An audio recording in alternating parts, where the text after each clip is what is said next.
Hi, I'm Mandy James, and welcome back to my living room for another episode of Netflix and Chilled, Wine. It's a video series dedicated to the two things that I love to do the most in this world, and that's binge watch Netflix originals and have a nice glass and sometimes an entire bottle of chilled wine. If you've never seen my video series before, here's how it works.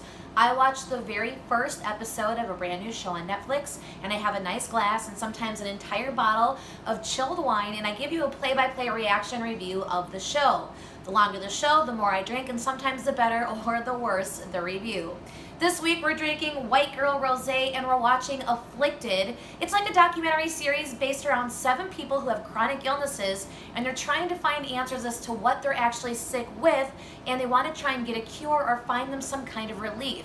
I'm getting a feeling that nobody seems to believe that they're actually sick though, so we're going to find out what's wrong with them and see if they can be cured. In the first episode, we're learning about Carmen, who's basically allergic to things like smartphones, smartwatches, iPads, and Wi-Fi. She calls it electrohypersensitivity.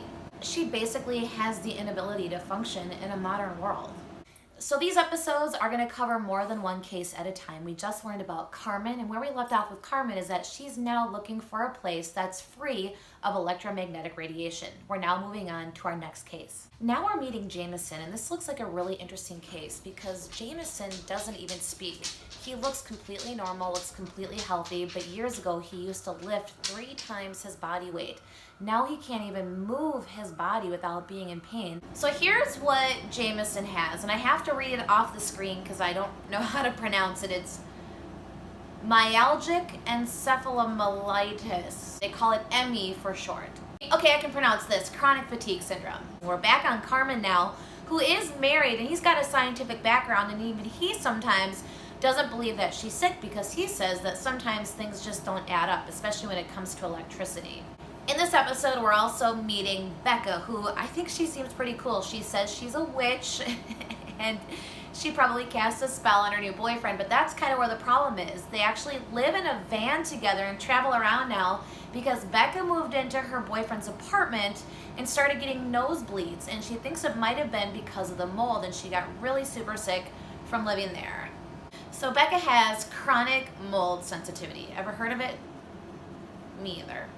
We're about to see Rebecca go under a pretty unusual kind of treatment for what she has. It's called hyperbaric ozone therapy, and it uses pressure to infuse blood with ozone gas. In discussing this ozone therapy, we now have another doctor who says that it doesn't even really work.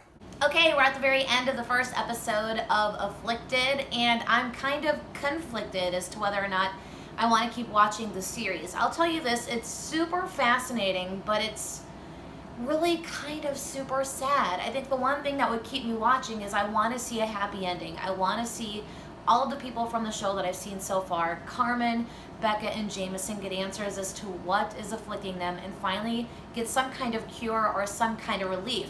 And where they kind of left us off at the very first at the end of the very first episode, I mean, it leaves a lot of questions. You've got Carmen, who left her husband to go live in Green Bay, West Virginia, which is a place that doesn't have a lot of electromagnetic radiation.